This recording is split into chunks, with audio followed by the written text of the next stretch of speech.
and it's a horrific sight when something like that happens, and there's nothing you can do. I let we let the we let the lambs get the nurse get colostrum, and then I had to kill her right on the spot, and like it sucked, and then you have to immediately have to jump in, like, okay, how do I bottle feed lambs now? Like, I've never done that before, and like immediately have to get them in the barn and learn how to do that. This is the FarmHopLife Podcast, a traveling homestead family. I'm Matt DeRozier. On the FarmHopLife Podcast, we learn what it takes to grow your own food from everyday people. Could be a college student, grows tomatoes and salad greens on their apartment patio, a former VP of marketing for Del Taco now raising cattle in Montana, or someone who hasn't had a homestead in over 10 years. This show is aimed at teaching you what it takes to make homesteading work for you, that we all make mistakes, we all have bad days, but we can reach out and help one another thrive, and giving you the confidence needed to go feed yourself. So your podcast, Debra Gets Redpilled, that's funny to me on multiple levels. My mother-in-law's name is also Debra, and so some of the stuff that you talk about with her, it like makes me cringe so hard, because I would never talk about these things with my mother-in-law. Just like, yeah, we don't need to go there. Yeah, I'm pretty lucky in that regard. I can talk to her about stuff that I like couldn't talk to my mom about, so. Really? You just have that kind of relationship? Yeah, my mom isn't fun like her, so yeah, for sure. So it obviously through your wife, but like you like always had this, like, they kind of started out this way, this relationship with your mother-in-law? Yeah, I don't know. I think I'm kind of a goofball, and they're pretty I really lucked out with the in-laws, So I've got a bad case of hiccups, man, so I'll try my best to work through it. But yeah, I would normally be the kind of guy that would wait a long time to meet a girl's parents or something like that, and I met them real early on, and the way that I look is somewhat off-putting to parents of girls that you're dating, so they never gave me any trouble or anything like that, and were always just really, really kind to me and made me feel comfortable enough that I could, like, and I saw my wife Emily and her relationship is kind of goofy, so I kind of joined in on that and was able to just make my own little version of it. So nice. If you need to like take a time out and try to get rid of your hiccups. No, they've been going like all day. I get them real bad sometimes. Oh, really? Okay. Yeah. Oh, we'll just tell everyone that you have Tourette's or something. You just have like a nervous Sounds tick. good. I might. So, yeah. You're in Oregon, the Portland area, it sounds like. We're about an hour, 10 minutes northwest of Portland. Okay, so almost into Washington then. Yeah, I live like the next town up has a bridge that goes to Washington, and I'm farther north than a whole bunch of Washington is, actually, because Oregon goes up into like a little point at the northwest corner. Sure. So, okay. Yep. So yeah, I'm like right in between Portland and Astoria, which is where the ocean starts, right along the Columbia River. Now I got to look this up, because my wife and I, so she went to Portland State, and she loves going to like Cannon Beach and. Yeah. Cannon Beach is, I'm a little over an hour from there, probably. Okay, gotcha. Sorry, I was just gonna look up. We're like halfway between Portland and the coast. Okay, I do see that it's like a little. Yeah, if you see the town of Rainier, I'm by there. Okay, gotcha. Cool. Yeah, very nice. Yeah, we are in western Montana. Cool. South of Missoula. So beautiful. Yeah, we really like it. Yeah, I've only been up there one time when I was on my big road trip. I loved it there. Loved that in northern Idaho, and it's fantastic. There was a question that came up probably a couple months ago, it's like, if you can't live where you're living now, where would you go? And I think my answer was northern Idaho, because it's pretty close to what I've got now. Yeah, that's good, man. The winters you guys get are a lot different than ours. So it gets kind of cold here, but nothing like what you guys probably get. So yeah, I guess, you probably have a pretty mild winter just from the warmth of the ocean. Yeah, I mean, it gets in the 20s here. So, we get not a ton of snow, but, a decent amount. So are you from that area then? Grew up there? I grew up in Portland proper until I was like 14. And then my family moved down to the Napa Valley, like an hour north of San Francisco. And I went to high school there, and then went to college up in Northern California in Chico, and then spent, from the time I was graduated from college until I moved back to Oregon when I was 37. So I was down there from 14 till 37. And then we moved back to suburban Portland in 2018. So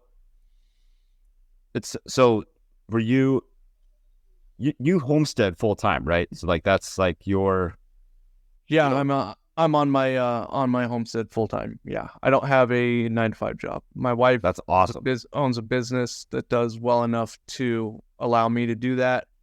But I don't want anybody to get the impression that I'm like making money, and that's why I'm able to stay home on the homestead. Like it's not working out that way.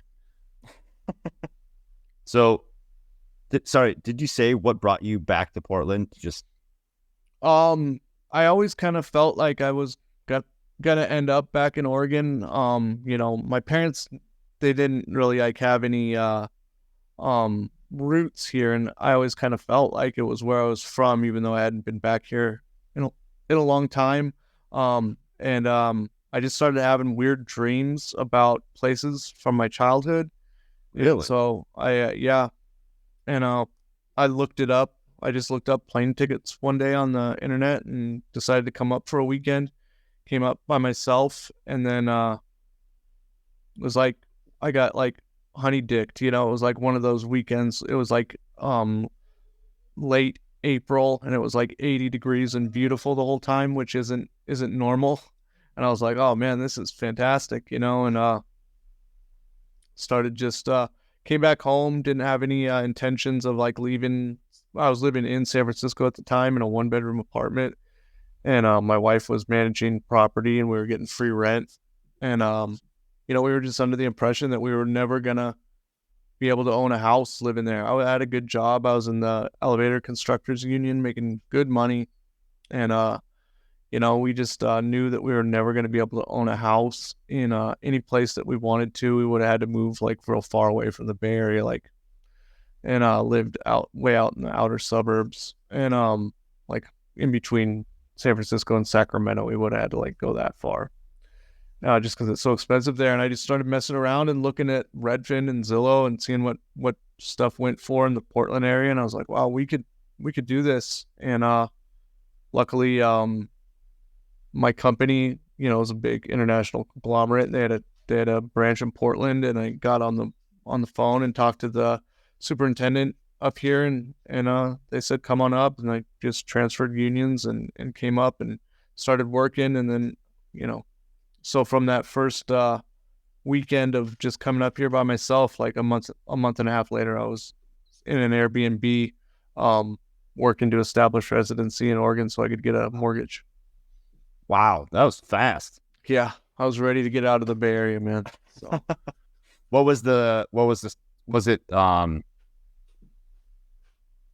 So you kind of had a calling for Portland, and yeah, I still wanted to. You liked it, so like, go ahead. I still enjoyed living in a like a urban setting at that time.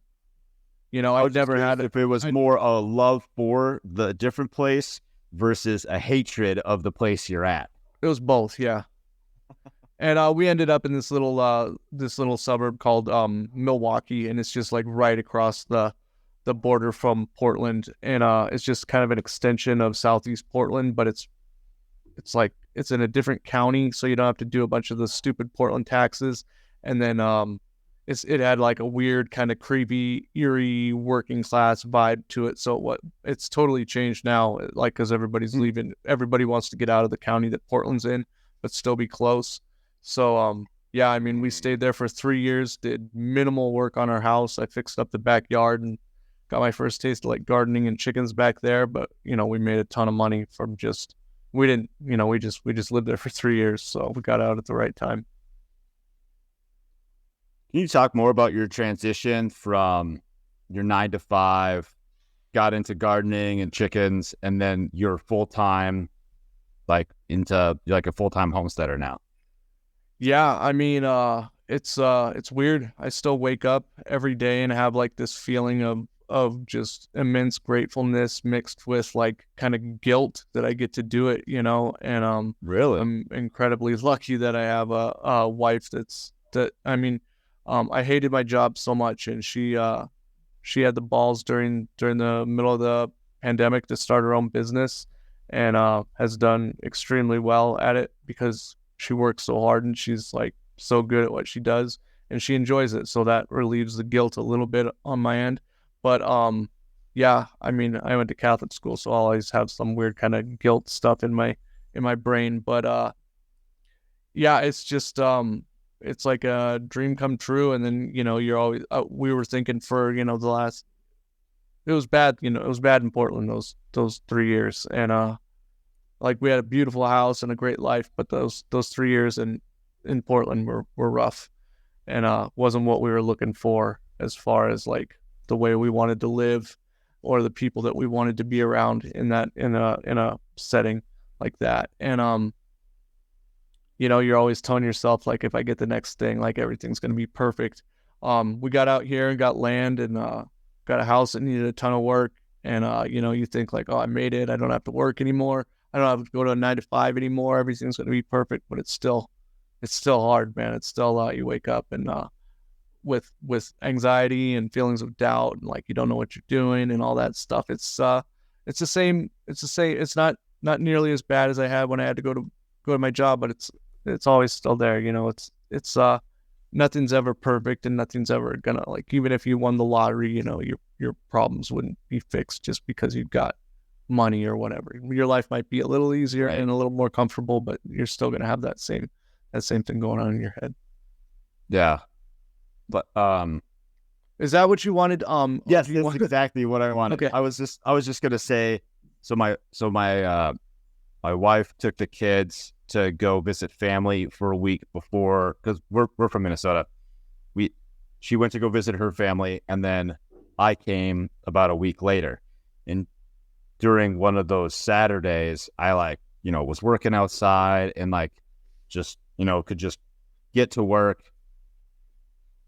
It's what I wanted to do, but like at the end of the day, I'm like, man, I got my ass kicked. Like I just, this went right, but like there's all this other things that like didn't go right.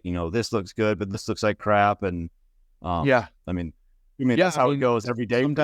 Sometimes I worked the whole day, and then at the end of the day, what I was working on the whole day didn't work, or it's worse than it was, and like, man, I can't say what I actually did today. Yeah. And those days too, sometimes I just kind of like wander around and like I do stuff, but Emily comes home in the evening. She's like, "What'd you do today?" I was like, I don't even know.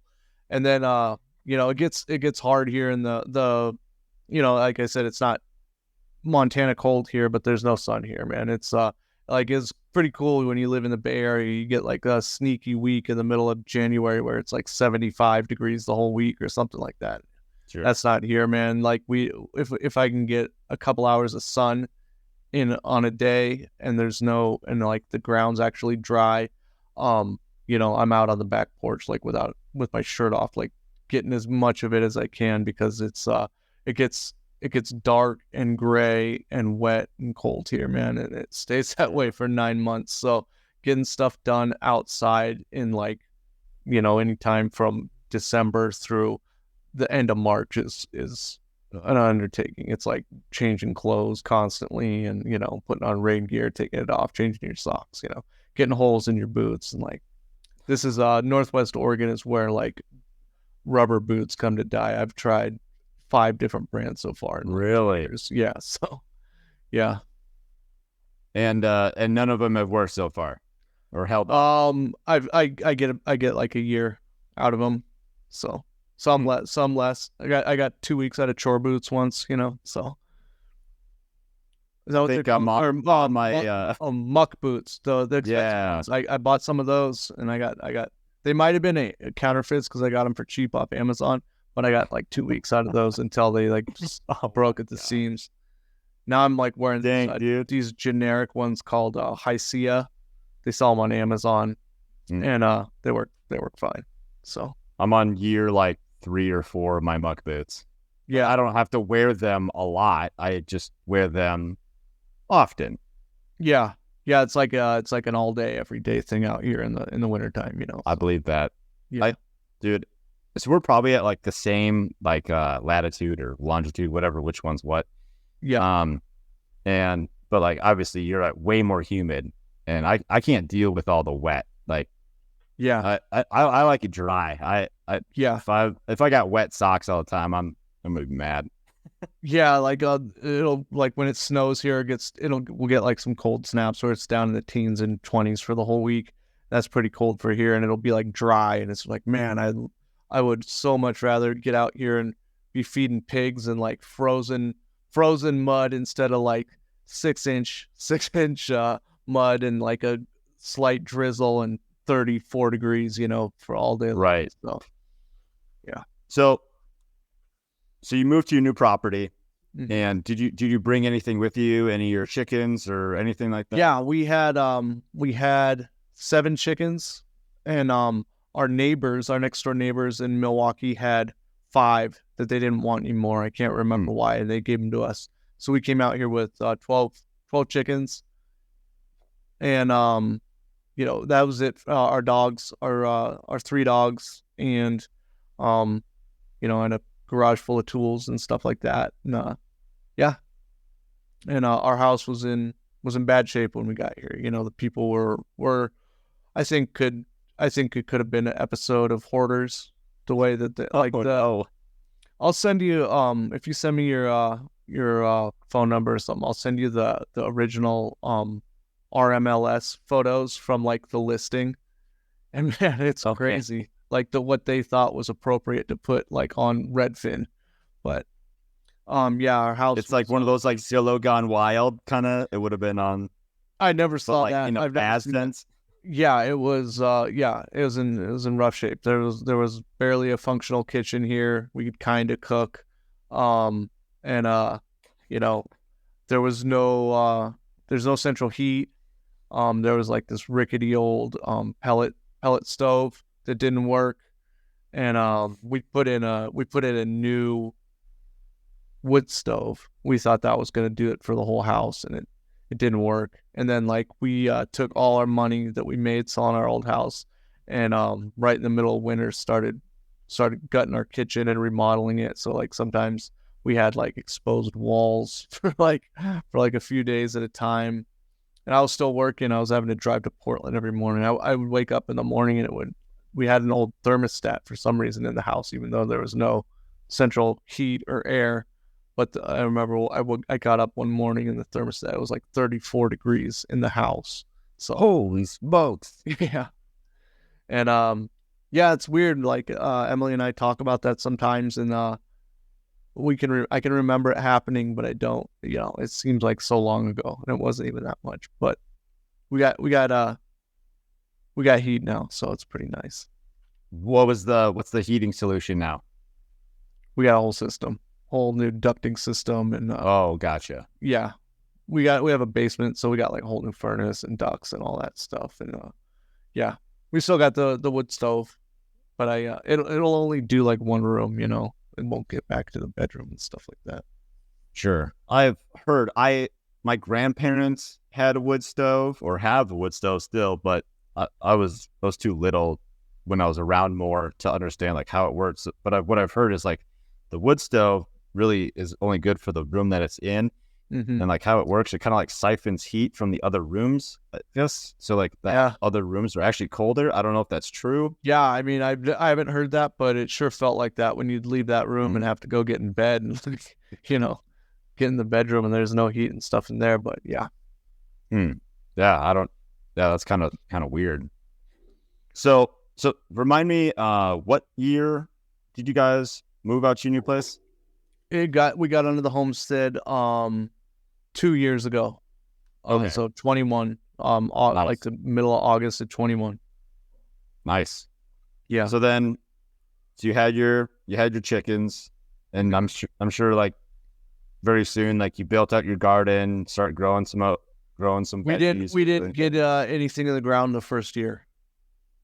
First year we just had too much going on. I mean, this place was filled with garbage, you know, just tons of garbage. It'd been really neglected for, you know, the past 30 years.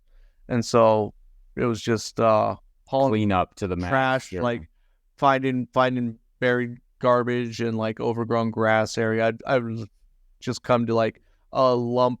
There'd be like a hump in the grass over by the barn, and there would be like, you know, 500 pounds of like waterlogged particle board like buried in the ground, you know, that it holy dig smokes. up, and just stuff like that all over the place. And out here, people just buried their garbage or burned it.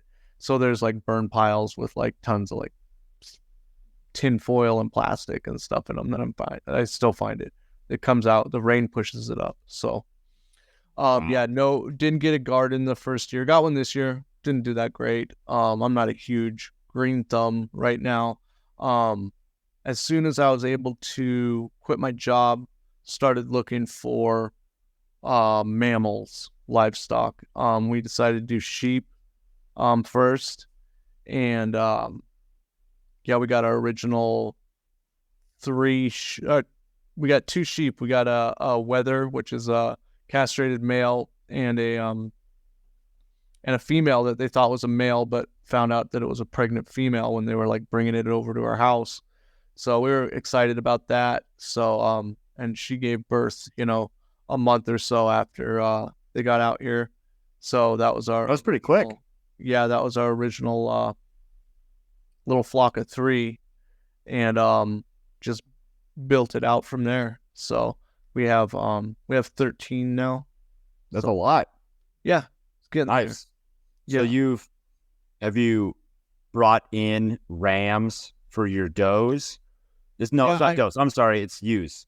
Yeah, I bought we bought a ram from our neighbor, our next door neighbor, which is like a quarter mile down the road.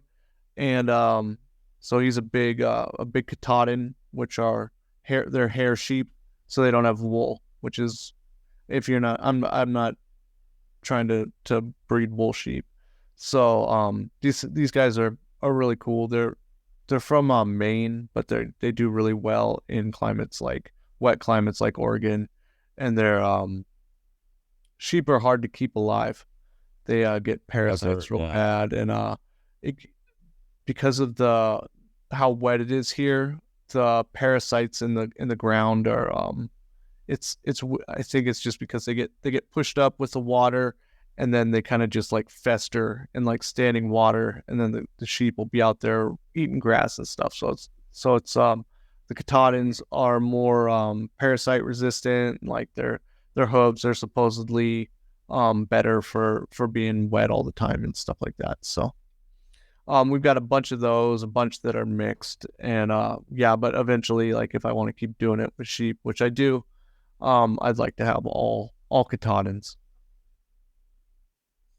The other thing I've heard with there's a couple of things with hair sheep versus wool sheep. In a wet climate like yours, the wool doesn't like breathe, and so like if it were to rain a lot, it could just trap all that moisture, and then I think that causes something like fly strike or something in sheep, and so like their back is just like, have you ever seen like those bot fly videos where there's like parasites? Yeah, those are really gross, man. Yeah, those Yeah, are gross. I don't know. I haven't heard anything like that, and I haven't had any problem with my wool sheep.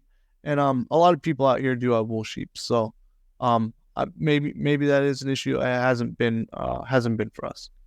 Sorry, I thought the Katahdins were hair. Are they hair? Yeah, they are hair. I have a ton of wool Okay. sheep. I've got a bunch of Oh, sheep too. I see. So, See.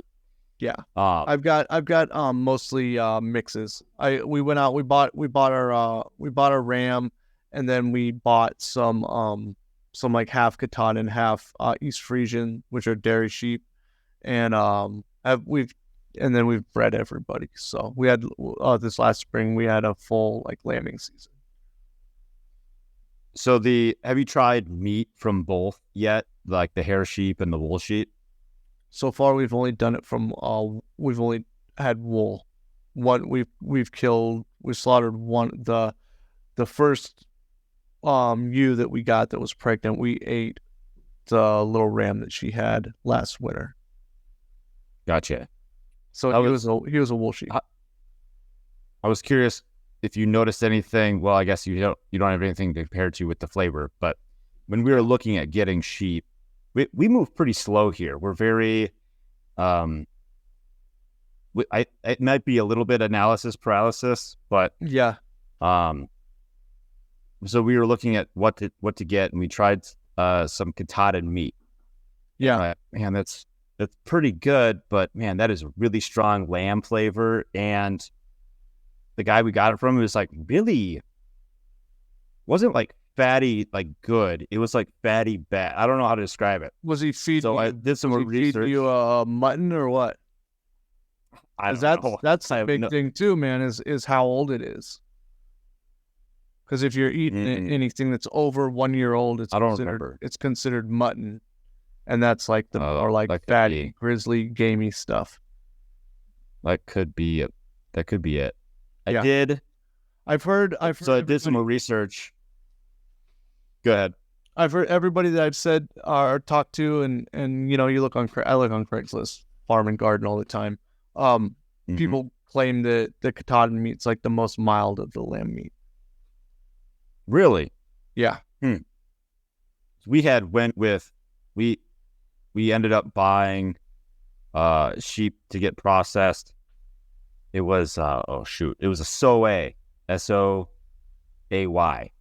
It's another hair breed, and with the hair breed, they don't have. It's like way less lanolin that gets in the meat, so it's got like it's like lower lamb flavor. So it's like a mild lamb flavor, like you're talking about. My wife was like, "This is awesome. We need to have this like all the time." Yeah. I went to a pig butchering seminar this summer, and the guy that was doing it said that even older ewes are to him way better than lamb. So I don't know. I'm gonna have to start checking it out. We've got 4 little rams that I'm gonna process this fall, and I can let you know then. Yeah, that'd be good. So let's take one big step back. I'm looking back at my questions. When you got your chickens and you had your garden just outside of Portland there, what motivated you to start there? I guess everybody was it was during the pandemic, everybody was kind of operating out of fear, and I thought, I got to start figuring some stuff out. I got to maybe do as much as I can in this little spot and start having a garden. I had a big backyard, and it was just kind of what I wanted to do. I made it like really nice back there and built raised beds. I was like, okay, so I got to put plants in them. It's easy to grow stuff here. The garden there was really, really successful.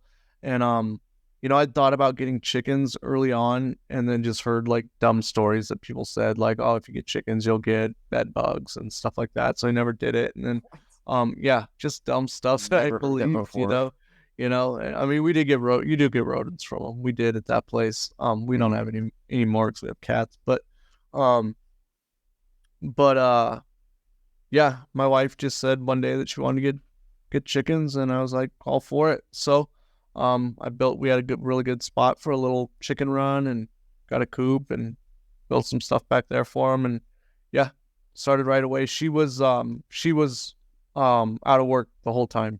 She might have been down to 1 day a week or whatever, because her business she was working at shut down, and so she had time, and she really started doing the chickens all by herself.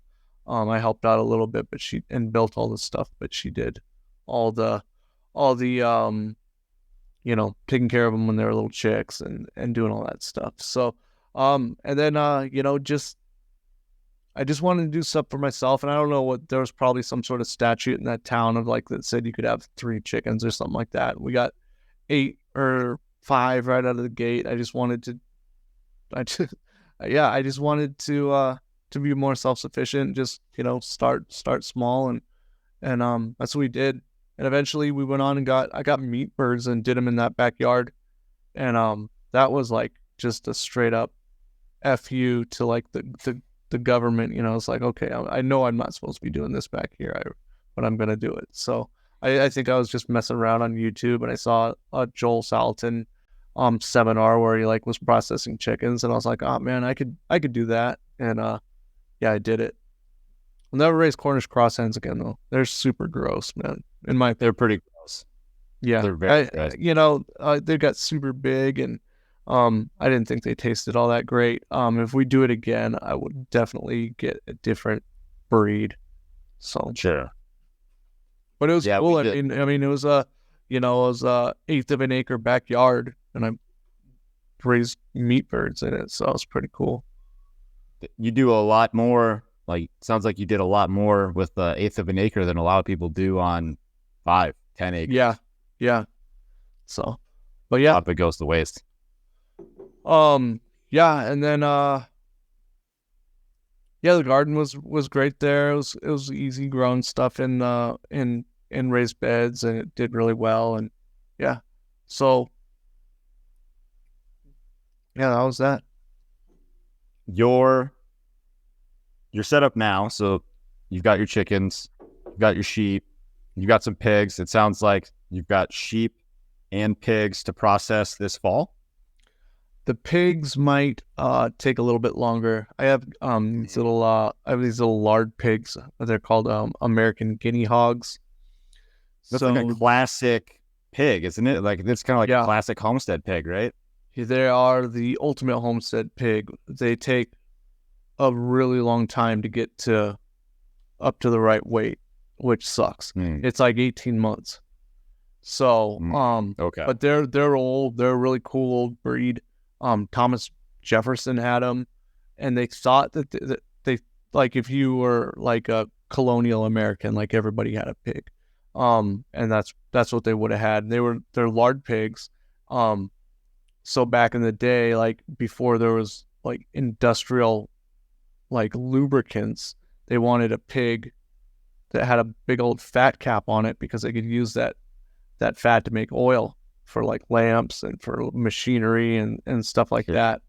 And then they're really good for curing. I don't know if they were doing a lot of that back then, maybe, but I know they're the lard pigs are good for making ham and prosciutto and bacon and things like that. So yeah, we got those guys. They thought they were extinct, and then they found some at some guy's farm in like Georgia, and then they slowly started bringing them back and spreading them out through America. And we got them from these guys out by Mount Hood, and they were like the first people west of the Mississippi to have them. Wow. So wow, that's pretty cool. Yeah, so they're all ours are.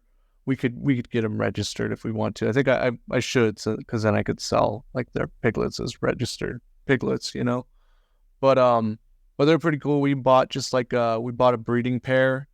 My wife was driving home from work. We lived like on a windy,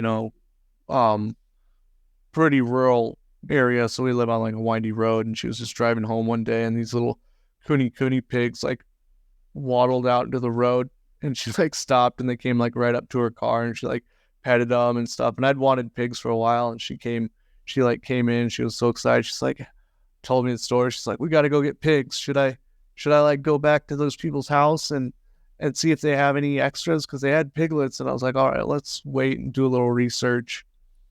And I found these guys on, like I said, Craigslist Farm and Garden. That's where you'll meet the best people in the world. Like really cool people that I've met on there. And found these guys. It's two guys, married couple, out by Mount Hood, and they're just out there. Like, guy was like a professional makeup artist for like Broadway in New York City, and he just like gave it all up and like homesteads out by Mount Hood in Oregon now. Has Dexter cows and guinea hogs. It's like pretty cool dude. I want to interview that dude. Yeah. I'll send you his information, and yeah, went out there, and like a lot of times you go out to these people's farms to get animals or livestock or equipment or something, and you'll end up like being there for like 2 or 3 hours, just talking with the people, and they'll always say, call us with any questions and stuff like that. And I have multiple people like that, and I made friends from there and stuff. So,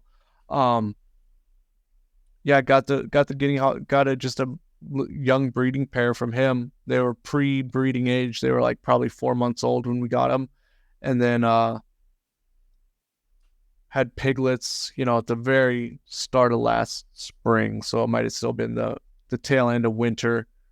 Their gestation's pretty short, like less than 4 months, and luckily we got a small litter because it was her first litter.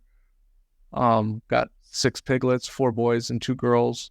And yeah, trying to keep pigs in is a whole other story, man. It's if you're trying to do it on the fly and just like build some stuff that's gonna work, it's not gonna work. You gotta like engineer some stuff, and yeah, so I got some nice pig pens built out there, and like some pretty good sized runs for them and stuff that they can't with hog panels and cattle panels and stuff like that. So, but for a while there, man, we just had like 6 little piglets running around the yard.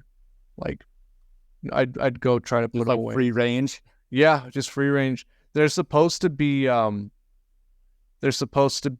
pasture pigs, but man, you got to move them like constantly, or just like not care about your pasture, because they're gonna tear it up and start rooting and digging big old holes like real fast. Like the people that have them on pasture move them like 5 times a day. And when the little piglets are small, they're not big enough to like start really doing a bunch of damage. So then I finally got like 5 of them, 5 out of the 6 like in a pen, and then one would always just escape. So we're just like, all right, well, I guess she's the yard pig. We named her Houdini, and because she escapes from everywhere. But yeah, I got some good pens built now, and everybody's all in there. I got 1 pen for the sow, 1 pen for the boar, and then I'm gonna build onto it another run tomorrow for the feeder pigs that we have and that we're gonna have in the future. And I built like gates on all of them, so I can like put the 2 that I want to breed together and stuff like that. I have little rooms and little different corrals, Do you post pictures of all this stuff? I do have an Instagram. So yeah, I post pictures sometimes. Mostly it's just like my wife playing with our dog, our big guardian dogs. But our homestead is called Rising Tide Homestead. So if you go to Instagram and just look that up, one word, Rising Tide Homestead, that's what it is. Okay, Rising Tide. I wrote that down for later. Yeah. Yeah, because I was trying to figure out how to see more of like homestead content versus red pilling content. Yeah. Like, so, but I got up. Yeah, that's okay. It's one of my probably it's a good niche, right? Conspiracy and homesteading. I love it. Yeah. It's it's nice, man. I took a break from the show, like a 3-month break this summer, and just worked on the farm after I I lost it, man. Last spring was, I know you said you kind of wanted to get into that. Last Yeah, spring go ahead. was just chaotic and hectic, and it was our first real spring of like everything was it was all happening. We had, a whole bunch of pregnant sheep and lambs being born, and the little piglets had been born, and it's all muddy, and it's still like it'll be nice, then it'll snow, and then it'll get muddy again, and it's just so much stuff going on at once. And like, it's an old homestead, so like, the well won't be working, or I'll have to figure out how to do some other thing on the fly, and then when the sheep will start giving birth. Yeah. And yeah, by the end of it, we were watching. We had taken on two of our neighbors' sheep. They didn't think they were going to have enough hay to get through the winter. So they said, if you guys take these two sheep, take care of them, you can breed them however you want, keep the lambs, and then we'll just get them back at the end of the summer. So we did that, and I screwed up, and I fell on I was trying to catch she had just given birth. I was trying to catch her, get them into the barn so they would stay in there, so that the little lambs would be safer. And something I didn't even need to do. And I fell on her leg and snapped one of her back legs, like high up, up above her, like what would be the knee, which is a bad spot. Usually if it breaks down low underneath the bend, it can kind of be just like splinted, and it'll grow back, and maybe they'll have a limp or something. But without like professional veterinary care, it's just a write-off. It's a loss. And our neighbor didn't want us to take it to the vet for some reason, so we didn't, and we just kind of taped her leg up and let her get to the point where the her little lambs were, we kept them in the barn. We get to the point where they were old enough to be weaned, and then we put her down. I put her down, and it was tough. But when that happened, when her leg broke, I had a little mental break. I snapped, and it was kind of the straw that broke my back, man. It was just like a real stressful time, and then that happened, and it was just hard. It's hard, man. I've got 40 years of like animals or pets built into me, and when stuff like that happens, even if these livestock are purposely here to give me food or some sort of resource, I still really love them all, of course. And before that, at the start of the spring, one of my these little East Frisian lambs, that two of them, they were like my favorite, and I got them both pregnant, and I didn't get them pregnant. I bred them with other sheep to get so they could have little lambs, and one of them just gave birth. I just went out there one day, and how it's supposed to be. I went out there, and there's two new baby lambs. So I was like, okay, the other one's about ready to go, and she had a rough birth, and ended up, it was a long story. I don't really want to tell the whole story. But we pulled the sheep out. She gave birth to two like beautiful little half Katahdin, 3/4 Katahdin, quarter East Frisian lambs, a girl and a boy, and like her uterus prolapsed like right afterwards. She's just my favorite one, and it's a horrific sight when something like that happens, and there's nothing you can do. We let the lambs get the nurse get colostrum, and then I had to kill her right on the spot, and like it sucked, and then you have to immediately have to jump in, like, okay, how do I bottle feed lambs now? Like, I'd never done that before, and like immediately have to get them in the barn and learn how to do that.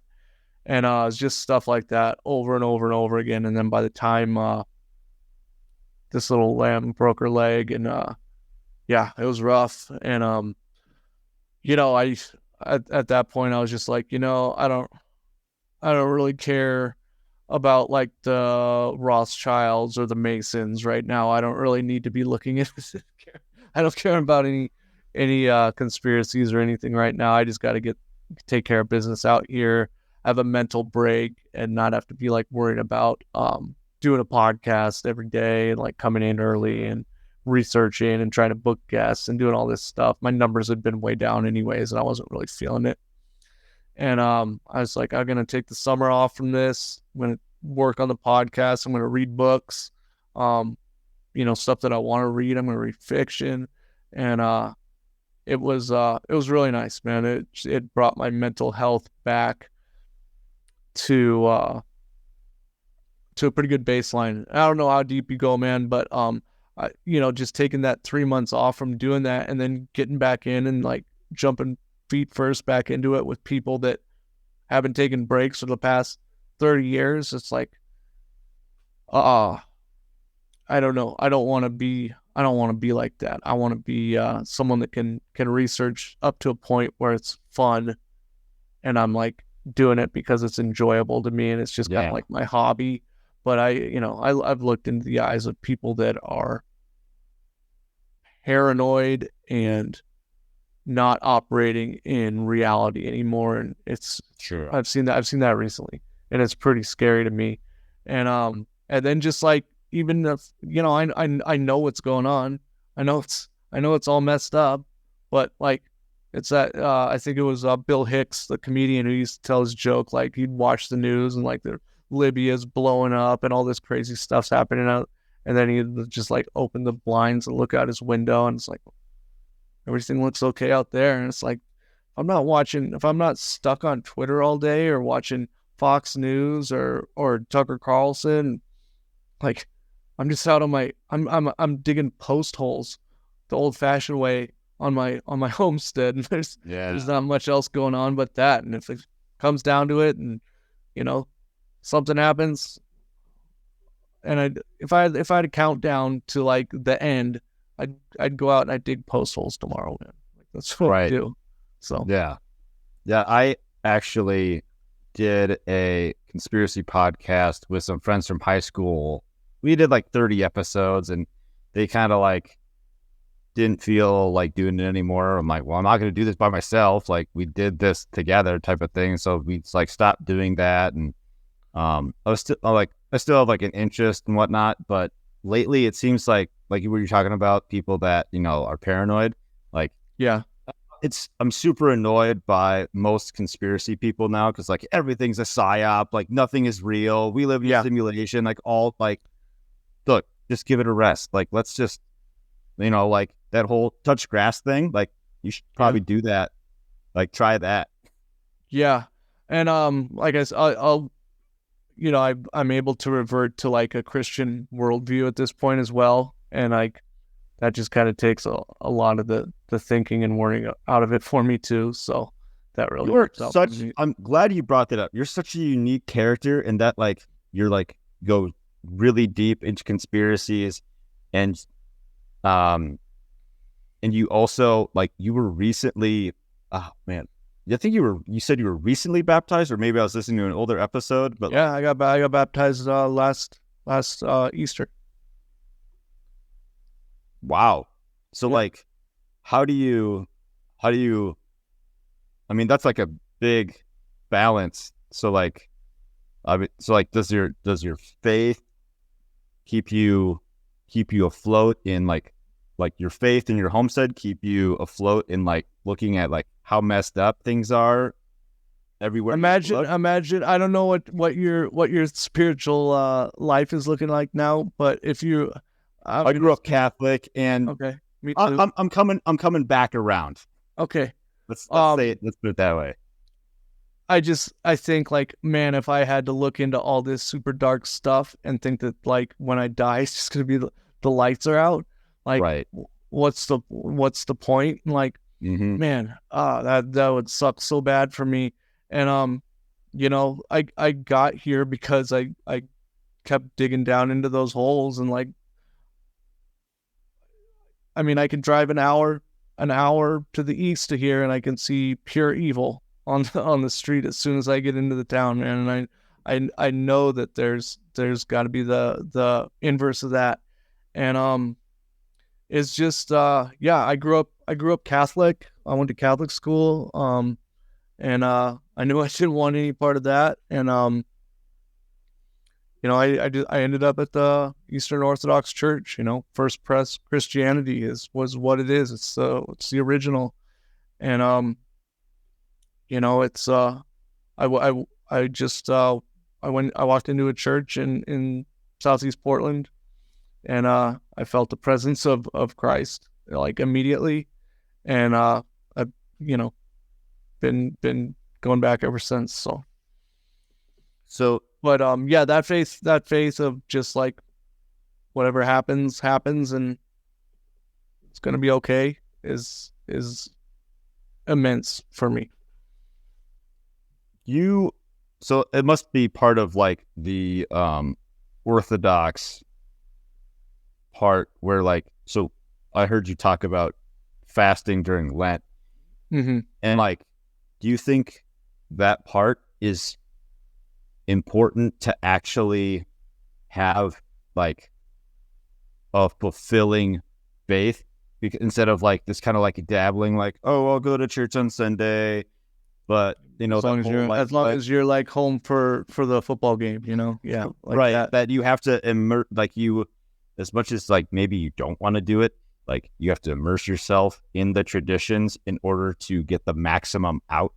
Like, yeah, okay, yeah, and it's and it's like I can't do what's the real Eastern Orthodox fast is vegan for a month, and I can't do it. But it's you talk with your spiritual father, and you work out a plan. He's not expecting guys that are like hardcore working class dudes, or me like working on a farm or something like that. Who can't, I can't eat. I don't do well with wheat, so I can't just sit there and eat like pasta and spaghetti sauce. I don't do well with like legumes, I just go tell them that I ate ground beef for a month, man, for 40 days. Sucked. It sucked. Yeah. I mean, it was good ground beef. It was ground beef from the cow that's in the freezer in my basement. It wasn't from the store, but still, by the end, I had a couple ribeyes in there too, but yeah, it's just going through the process and the sacrifice. I mean, it's still a sacrifice, and doing it. We have a prayer rule, so I pray every morning and every night, and I don't want to do it. If I do it, I feel better. It's like going to the gym, It's like I do jiu-jitsu. I never want to go to the gym. I've never felt bad walking out of the gym after I've done it when I didn't want to. Right. Sure.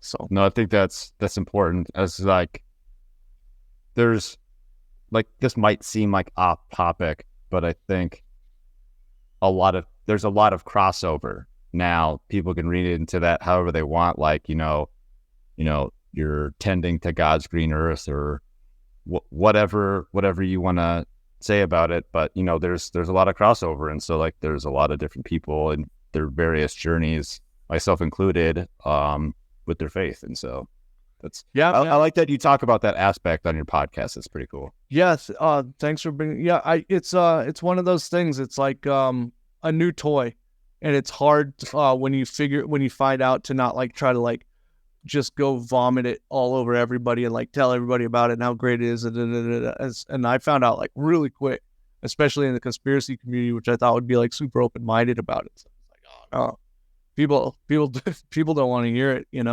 Sure.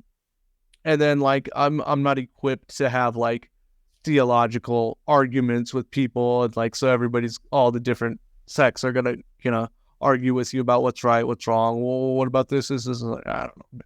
For me, there's people, I'm not Jay Dyer. I don't have a master's degree in theology. Like I went in, I know a little bit because I grew up Catholic, I could follow along with an Orthodox liturgy because it's kind of the same. So I knew what was going on. You talked about my wife went to one, and she's never been in a Christian church in her life, and she couldn't get out of there fast, So she's not that quite there yet. Maybe hopefully someday she will be. But yeah, for me it was heart, not head. So sure. And but I really like that like what you share, like it's not strictly this or that. It's like a good variety. You just get a lot, like it gets a good sense of like who Adam is. So right on. Thank you, man. I appreciate that. You should check it out. There's some really cool monasteries, Eastern Orthodox monasteries up your neck of the woods. We should definitely exchange numbers so you can tell me about those, because I heard about your you also talked about going to that monastery out by Reading or something like that. Yeah. We're talked for like almost a week or something. I was just there for a couple of days. We talked, but it's just like minimal. I'm good at not talking because I'm out here by myself most of the time. But yeah, it's the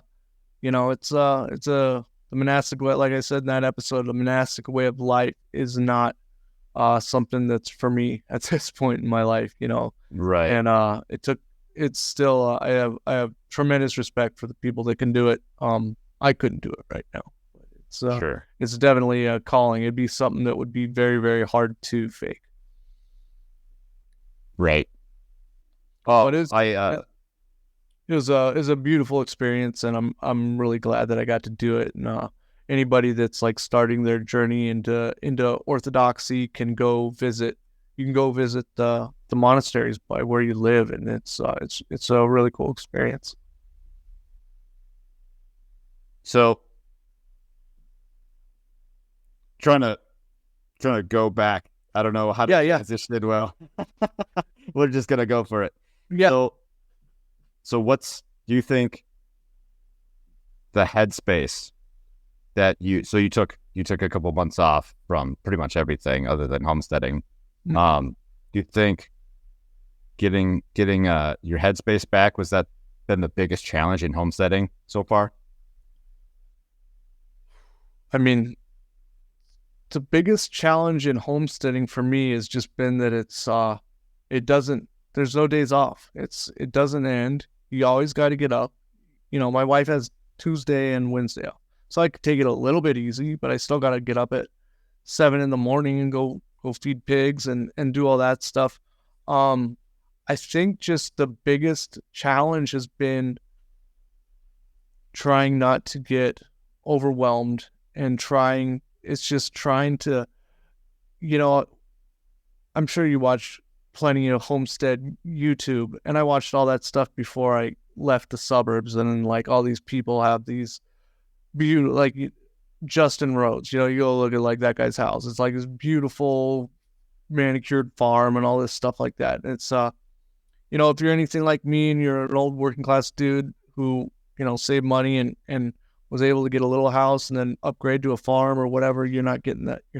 I got 16 acres here, and the reason I was able to get it is because it was a pile of shit, that's why we were able to afford. But I mean, it's a beautiful area, and just it's really rewarding. I found an old video that my wife and I filmed, like when we brought our first load of stuff out here, like before we'd moved in, and it's wild. It's so amazing what's happened here. And I mean, just the hardest part is just keeping your head on straight, like knowing it's never going to be done. It's never going to be perfect. There's always going to be problems, and just like being okay with that, getting to the point where you're okay with that, I guess is what I'm trying to say. Is that's hard. It's hard for a guy like me, who wants everything to be done and right and perfect and stuff. So I am also tired of the never-ending list. Like, I'll get to start something because I'm like, I want to build this thing, but then like, because I get started on it and I get tired of working on it, so then I go and start something else. Yeah. and I get tired of working on that, so I'm going to start something else. And then I'm like at some point, I gotta come back to that first thing and just like head down, push through it, get it done. And that for me this year was like this giant rock wall that goes from the front of the house down the side of the house to the like walkout basement. So like goes down the hill, and it's like, I don't know. I think I calculated it was something like 100 cubic feet of rock. No, wow. I'll remember. It was a lot of rock. So like, that's what I have here. And so like, that's what I used for material. So. Yeah, that's rad. Yeah, it's pretty cool here. Like I think I'm finally ran out of T-posts, but for like the first 2 years, I just used T-posts that I found in the bushes. Like I need T-posts. I'll go look over in the bushes, over in the blackberries. I'll find some. So I think I finally used them all. But yeah, and it's also like just get to that point where you're like, okay, that fence is okay for now. It'd be way better if I like cut all the old rusty barbed wire out and like pulled a whole 100 yards more and stretched it all and did it all right. But it's like, no, it's not falling down yet. It's still working. It's keeping sheep in. Go do the thing that needs to be done so you don't get a pregnant pig that's given birth to 18 piglets when you're having a hard time taking care of the 6 that are there right now, just prioritizing on the fly. And it's just chaos, it's always going to be chaos. You got kids running around too? Do you? I do. I've got a 3-year-old and a 1-year-old. Yeah. I mean, I can't imagine trying to do what I do now and stay cool with like, I pray every day to like that I can treat my wife correctly. I do, but I have to pray for it because I don't want to like blow up and snap on people. If I, as much as I want little children running around here, like having a 1-year-old and a 3-year-old while trying to do what I do every day, man, good on you, bro. That's probably half of why we move very slow. Yeah.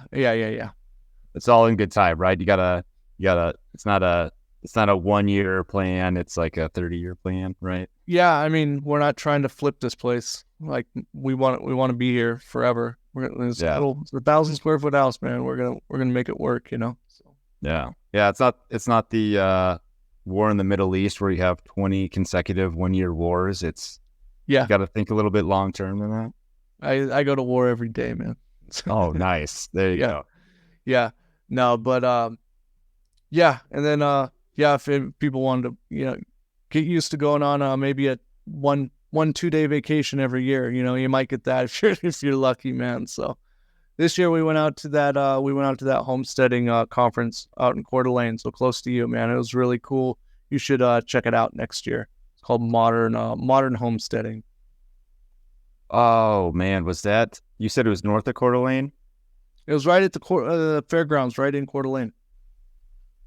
Oh, okay. I think I might have looked at that one, but I've been meaning to go to some sort of like either workshop or conference or like anything, like just meet other people and like shake hands. And like I said, man, Craigslist Farm and Garden, you ever buy like livestock off somebody, you just say, hey, when you're ready to butcher your next run of pigs, can I come over and help or something like that, and just like learning that, and like the lady I got, it was really cool. The lady I got my first sheep from, she was across the river in Washington.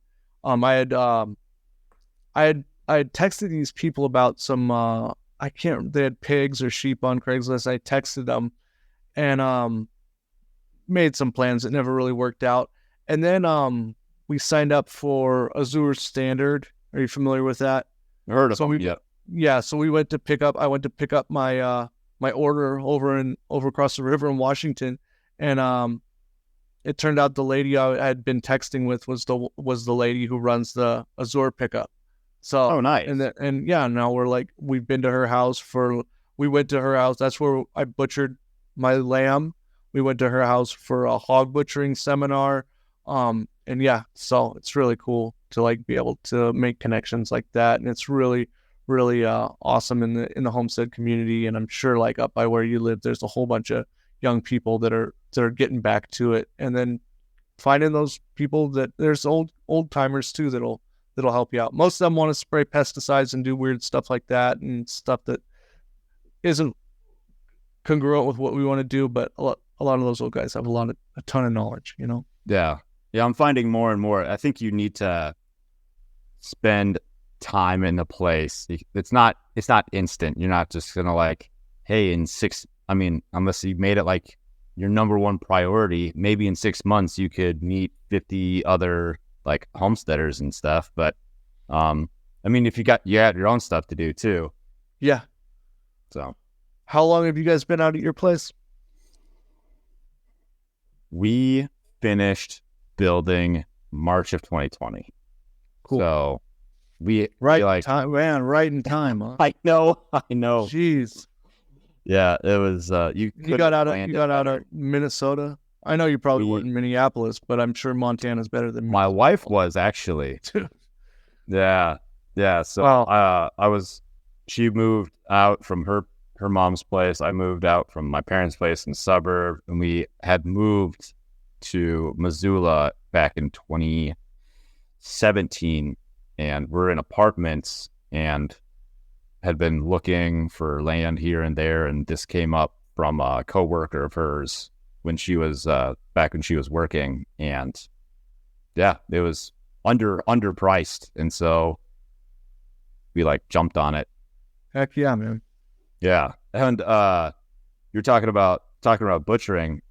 I was gonna ask what time do you think, like what time of the year do you think you're gonna be butchering your sheep?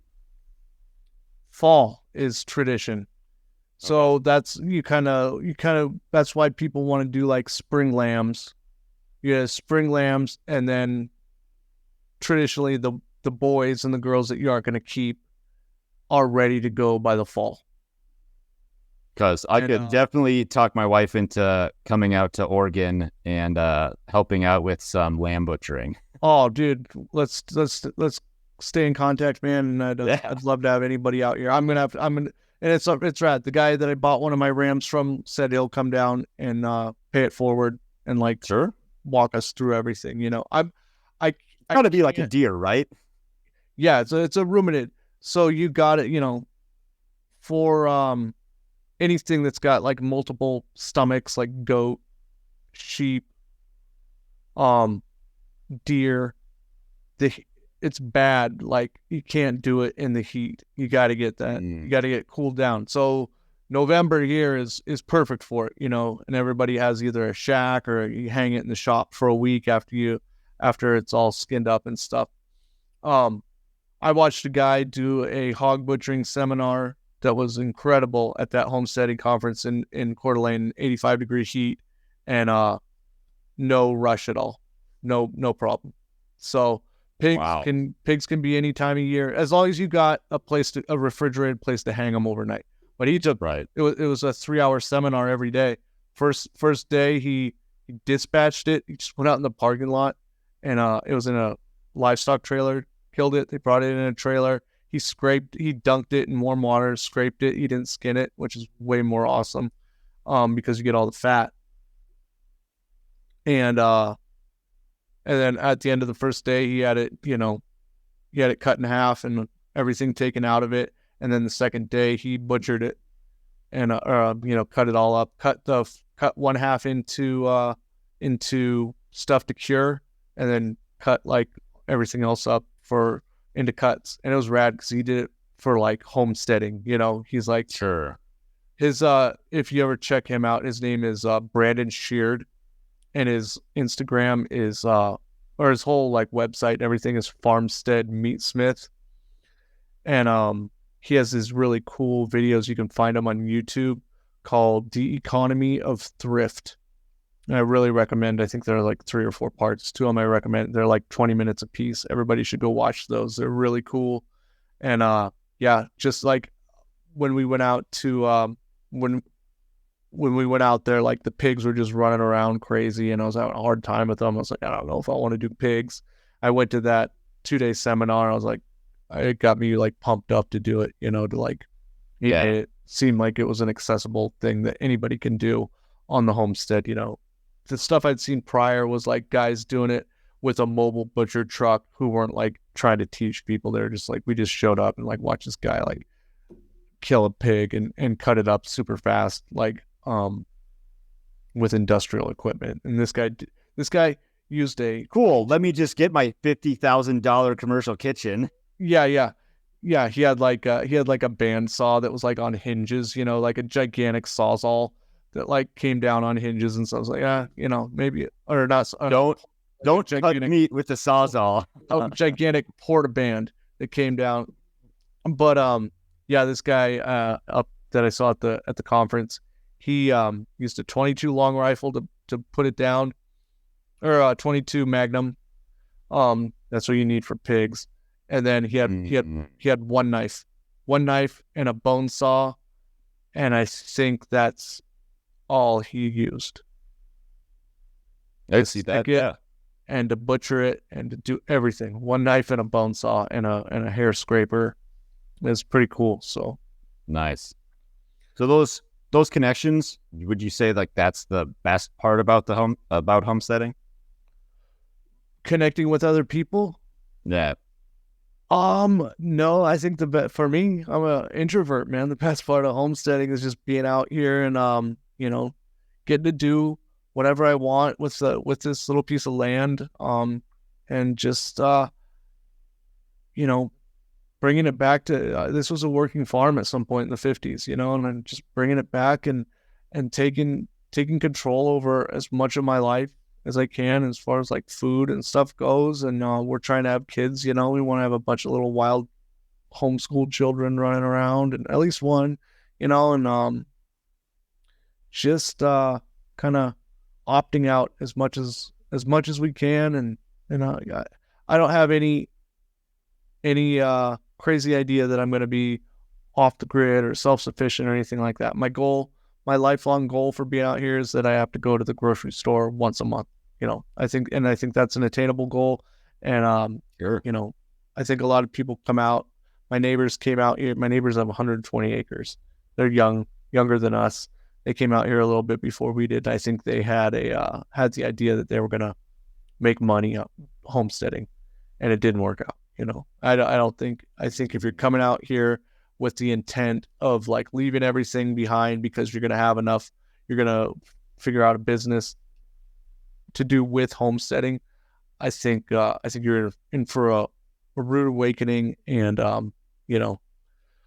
I think the fact that I don't have to do this for a living to make it work is what makes it work. So that would be a lot of added stress. Like it already seems pretty stressful. Yeah. And then like I have to make this work. I mean, like, yeah, that could like light a fire under your ass and like that type of thing. But man, not everybody can operate under that kind of pressure all the time. Yeah. Like think of say you wanted to sell, somehow you figured out you could sell pork on the gray market. You don't have to do like the whole like industrial kitchen thing. You could raise some pigs out here and sell it to people under the table. And and you move out to a place that doesn't have any infrastructure for that. You don't have pigs. Imagine like that's a 2-year process, to get all that started, and thousands and thousands of dollars in infrastructure, getting pens set up and figuring out how to do it, and animals dying and all this stuff that you don't even know how to do. And yeah, that's the stuff that like drives people mad and makes people quit, I think. So yeah, it's just frustrated and fed up. If you're not able to quit your 9-to-5 job but you can make it out and get the hell out of the city, for sure. But just take it incrementally in small steps, and do what you can do at the time. And that's my my main advice to people. I appreciate that. Yeah. That was my next question. So perfect. Is there anything else that you didn't quite cover that you're like, hey, a little bit more on this? Or I think we hit it all, man. I'm pretty happy. I think so. I will let people know if they wanted to hear more about your so like your podcast, we talked about it in the beginning. Debra Gets Redpilled. Debra's your mother-in-law. Mm-hmm. You had episode 1. I had to look it up really quick. I listened to it this morning. It was 185, Hard Days on the Homestead. That's where you go into details about what happened this spring with the lambs and everything.